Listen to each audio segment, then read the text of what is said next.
The signal flags wave merrily in the breeze as we slowly come to anchor in the beautiful Bay of Funchal, the principal port of the island of Madeira, which lies out in the Atlantic Ocean about 500 miles southwest of Portugal, to which it belongs. Always on the alert for visitors, the enterprising natives come racing out in their little boats, in which they have piled a lot of fruits, flowers, and embroideries, which are displayed for the benefit of those who cannot go ashore. The embroideries and pieces of drawn work are really beautiful, and the prices are so modest that one is easily tempted to buy. The younger and more energetic islanders entertain us with a display of their skill at diving, as they plunge into the blue waters to get the coins that the passengers toss into the bay from the steamer. But when they have secured enough attention, they grow more ambitious, and in melodious Portuguese loudly call for larger coins. Every now and then English words crop out like silver, quarter, 50 cents, and even dollar, which they get sometimes.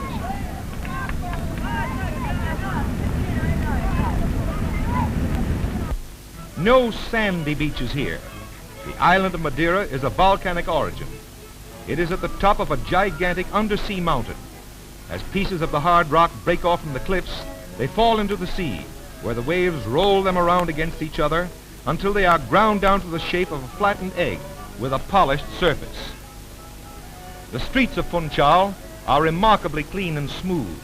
They are paved with the large pebbles that have been polished by the waves. And in courtyards, the natives vie with each other to obtain artistic patterns with pebbles of different shades. There is no rattling of wheels to jangle one's nerves in this peaceful place. People are taken for a ride in carros, quaint native conveyances mounted on runners, like our slaves. Bullocks of leisurely gait furnish the motive power. Progress is slow, of course, but then who cares? No one is ever in a hurry in this land of wine and sunshine. It is surely a novel experience to go sleigh riding with the flowers in bloom. By way of contrast, a few automobiles show that the enterprising salesman has not overlooked this far-off place. Ashore, one has a better opportunity of examining closely the exquisite embroideries and pieces of drawn work so skillfully made by the clever fingers of the Madeira women. It takes time and patience to turn them out, but the Madeira woman leads a simple life. Her housework is soon done, and she has plenty of leisure to indulge in embroidery, which is her favorite pastime. It is claimed that the intricate patterns of the drawn work were originally inspired by our friend the spider. In fact, some of the earlier designs exactly reproduce the spider's web. The towns are built on the gentle slopes that incline to the sea, affording many picturesque scenes. A number of villages nestle under the cliffs along the shore. Only on the coast are the villages found. The interior is not habitable because of the high mountains, deep gorges, and steep ravines. The people go from place to place in their small boats. The roads are few, and most of them are bad. The sun-kissed slopes are ingeniously terraced to prevent the rain from washing away the rich soil in which flourish the vineyards that have made Madeira famous throughout the world. With this primitive 16-pound axe, an industrious native is shaping stays for a cask that, once filled with the luscious grape juice, will be stored away in a vault for many years to let the wine get ripe and mellow, as it should be. The vaults in which the wine is stored play an important part in the process of aging.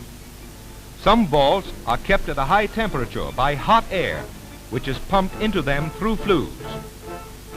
The day I visited the establishment of a prominent wine producer, I had an unforgettable experience.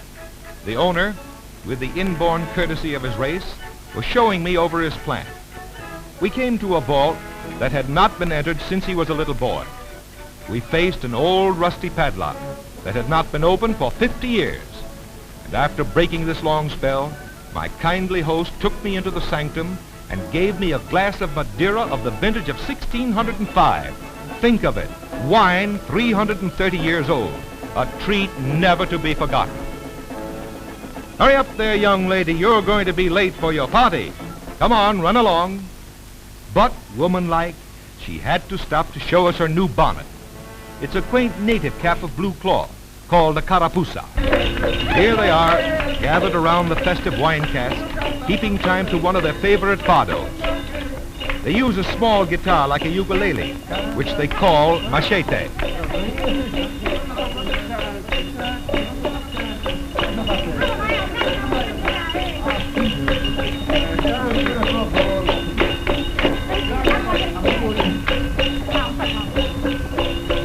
I think she's inviting you to join them in a drink.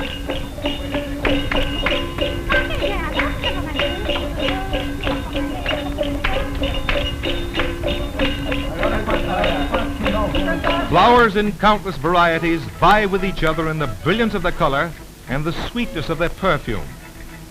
Many varieties are not to be found outside of Madeira.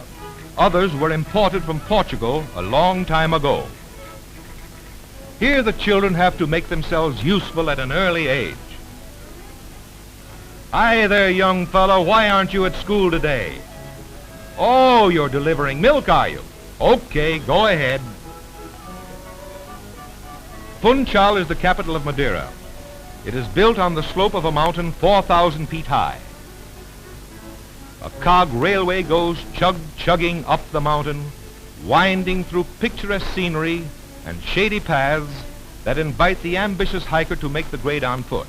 But for those who do not care for cog railways or walking, there are hammocks strung on poles that husky natives shoulder up to the top without apparent effort. These are called rogges. Now, why is a rogge like a Broadway car? Because there is always room for one more. And off they go in regular Oriental style.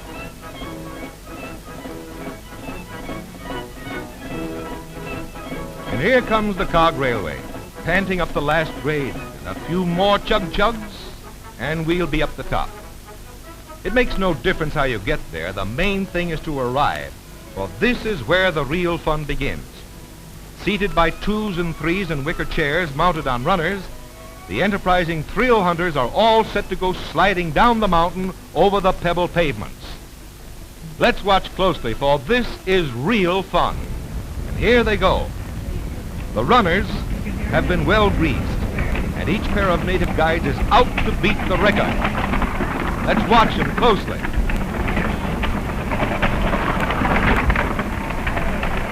Now here comes another group. They're trying to catch up.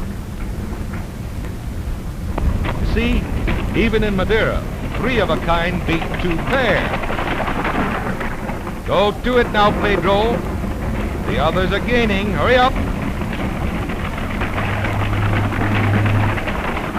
Steady, Antonio, steady. Keep in the middle of the road. Ah, that's an unwelcome sound. It's the steamer's whistle calling for us to come aboard. We hate to go, for after all, we certainly had a good time in Madeira. Our eyes are filled with beauty and quaintness, and my palate with pleasant memories as I recall that 300-year-old wine. Oh, I seem to taste it yet.